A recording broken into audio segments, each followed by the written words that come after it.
Ice hockey is an aggressive sport, battling, checking, and even fighting all over a small rubber puck.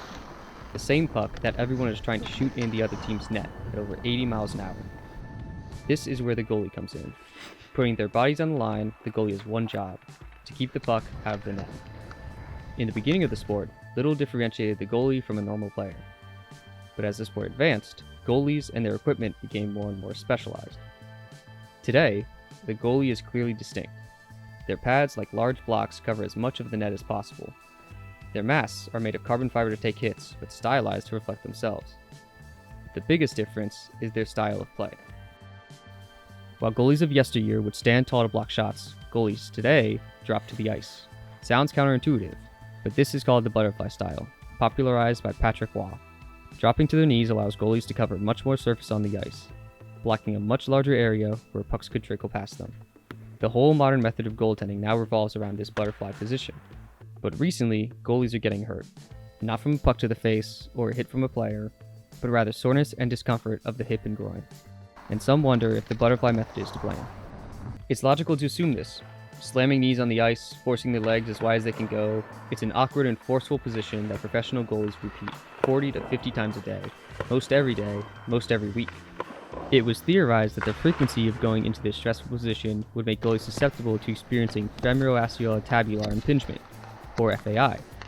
FAI is an impingement of the hip due to abnormal bone growth causing the head of the femur and the hip socket to rub together.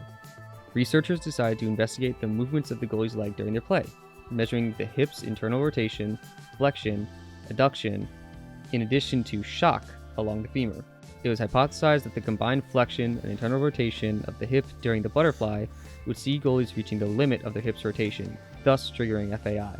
However, it was found that the maximum hip rotation, that being internal rotation, occurred during deceleration rather than in the butterfly. Depending on the goalie's style of play, deceleration is almost as common as the butterfly itself. Every time a goalie goes into the butterfly, they have to stop and set their feet in front of the shot. Therefore, it may not be the butterfly position itself, but the activities surrounding it that increases a goalie's risk of FAI. Ever-improving sports medicine and awareness may also be pointed to for the uptick in goalie hip and groin injuries.